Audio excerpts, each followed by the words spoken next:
खूप असे आईला रडताना बघत होते, मी डिस्ट्रॅक्ट होत होते किंवा काय, रडायचं नाही. कारण हा आयुष्यातला खूप महत्त्वाचा आणि खूप चांगला दिवस आणि मला माहिती आहे I made a right choice. हा व्हिडिओ अभिनेत्री रेश्मा शिंदेने तिच्या इंस्टाग्रामवर शेअर केलाय. या व्हिडिओत तिच्या शाही लग्न सोहळ्याची संपूर्ण झलक पाहायला मिळते.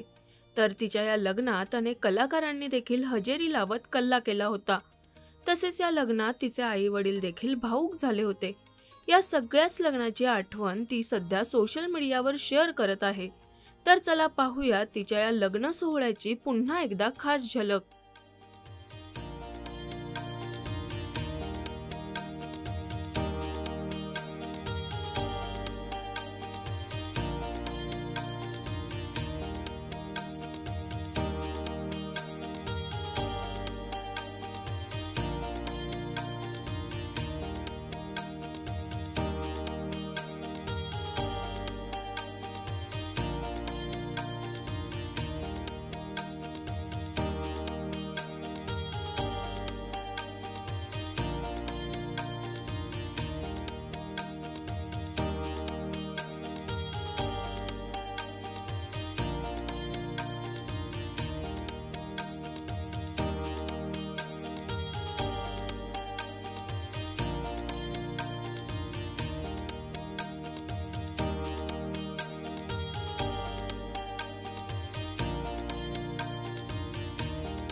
मराठी चित्रपटसृष्टीमधील latest update, original web series, shows, गाणी आणि एंटरटेनमेंटसाठी आमच्या चॅनलला सबस्क्राईब करा आणि बेल आयकॉन दाबायला विसरू नका.